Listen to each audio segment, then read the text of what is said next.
Have you ever reached the end of a day, looked at the clock, and felt a sudden wave of confusion? You know that feeling. You've been awake for 16 hours, but you can't point to a single significant thing you actually accomplished? That is a universal human experience. It's that hollow feeling where the day didn't just pass, it evaporated. It's almost like waking up from a trance. Exactly. It's terrifying if you think about it too much. We often talk about killing time, but if we look at the reality of it, we are really just depleting our own lives. Today, we are diving into a topic that is technically about learning English, but honestly, it's about how we manage our existence. We're looking at the concept of not wasting time. And this is crucial because time is the only non-renewable resource we have. In the context of learning a language, or really any skill, the biggest excuse is always, I don't have time. But when we analyze the data of our days, that is rarely the truth. The truth is usually about how we allocate the time we do have. Right. We have the source material today that uses a fascinating metaphor. It compares time to water in a bottle. Can you unpack that for us? It's a powerful visual. Imagine you are handed a bottle of water at the start of the day. That water represents your energy and your hours. Now, if you just tip that bottle over and let it spill onto the floor, that water is gone. You cannot scoop it back up. You can't drink it later. That is what mindless activity is. It's not drinking the water, it's just spilling it. That hits hard. Because when you spill water, it makes a mess, right? And I feel like when we waste time, say, scrolling through social media for 2 hours, we aren't just losing time. We are creating a mental mess. We feel guilty. We feel sluggish. It's not neutral. Precisely. There is a difference between resting and spilling. When you waste time on things that don't serve you, things that don't help you learn, grow, or genuinely relax, you are just creating a puddle on the floor. You end up with wet socks and regret. Wet Socks and Regret might be the title of my autobiography. So if we accept that time is finite and precious like water, how do we stop spilling it? The source material mentions being intentional, but that's a buzzword. What does it look like in practice? Being intentional is the opposite of being accidental. Most of us live our days by accident. We react to notifications. We react to emails. Intentionality starts with what we call a tiny plan. Tiny?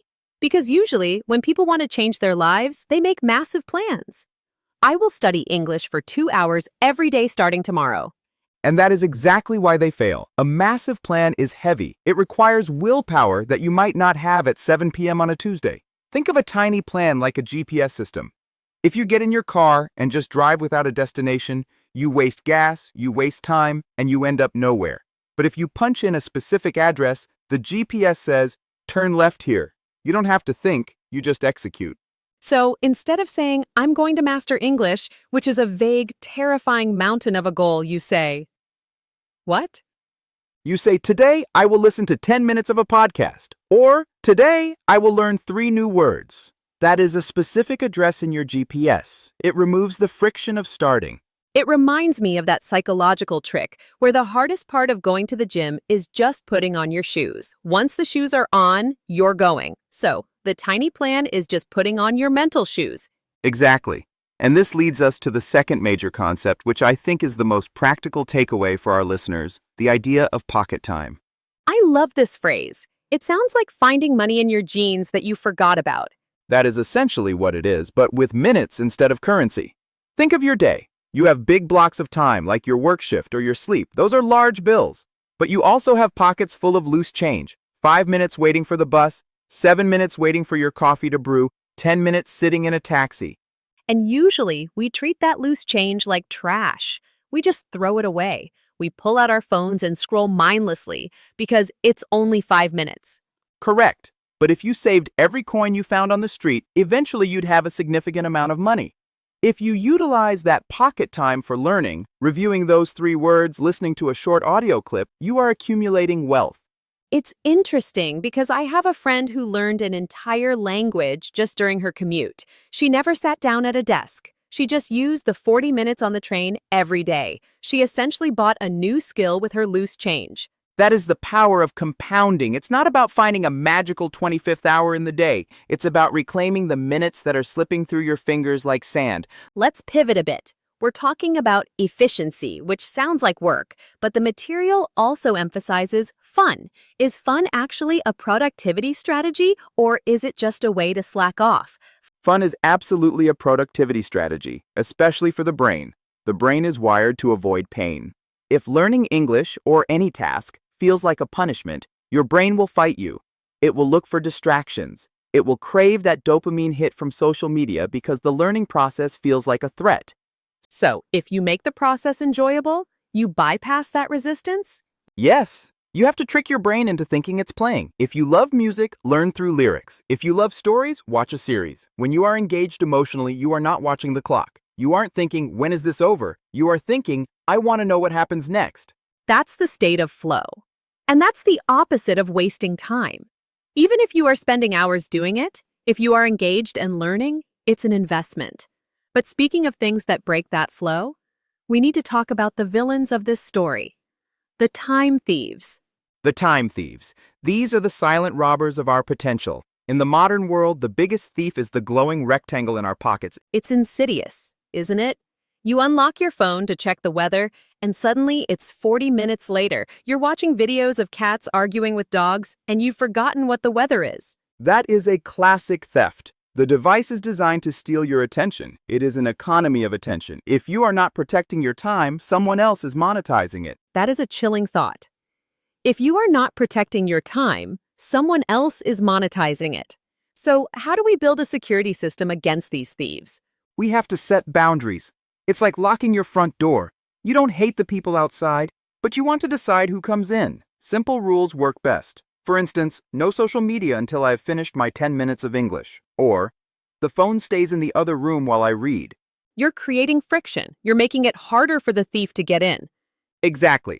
You are protecting your focus, and when you protect your focus, you finish your tasks faster. This actually gives you more free time. Which brings us to a very important distinction. We've been talking about not wasting time, about being productive, using every minute. Does that mean we have to be robots? Is sitting on the couch and staring at the ceiling wasting time? This is the most critical point to understand. Rest is not waste. Recovery is not waste. Think of yourself as a high-performance battery. If you run a battery down to zero and never plug it in, the device dies. It becomes a brick.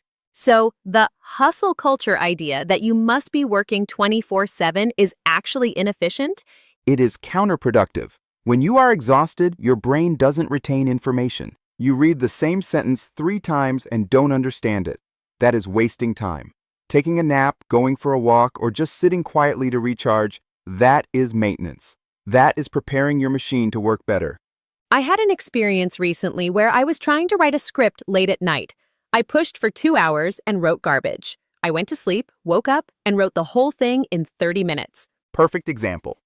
The 2 hours at night were wasted time, even though you were working. The sleep was productive time, even though you were doing nothing. So it's about the quality of the time, not just the quantity. It's about balance. Balance is the key. A healthy life and a successful learning journey requires a mix. You need the focused work, the tiny plan, the opportunistic learning, pocket time, the enjoyment, fun, and the recovery, rest. If you remove any one of those pillars, the structure collapses. We've covered a lot of ground here. We've gone from water bottles to GPS systems to loose change. If our listeners take away just one thing, what should it be? I would say it is the concept of investment. Stop thinking about spending time and start thinking about investing time. When you learn a new word, you are investing in your future ability to communicate. When you rest, you are investing in your future energy. And when you doom scroll on social media, You are throwing your capital into a fire. You are getting zero return on investment. that changes the perspective. It makes you feel like an investor managing a portfolio rather than a victim of the clock. You are the CEO of your own life. You decide where the resources go. I love that. Before we wrap up, I want to challenge our listeners. We talked about the tiny plan. I want everyone listening right now to make a tiny plan for the next hour. Not for next year, just for the next hour. That's a great call to action. Maybe it's, I will put my phone away and drink a cup of tea in silence. Maybe it's, I will look up the English word for the object in front of me. Whatever it is, do it with intention. Don't let the next hour just happen to you. Make it happen for you. And remember, small steps taken consistently cover vast distances. You don't need to sprint, you just need to keep moving. We hope this conversation has given you some tools to reclaim your day. Time is water, my friends. Don't spill it on the floor. Drink it up. Use it to grow, use it to live. This has been a deep dive into time and learning. Thank you for investing your time with us today.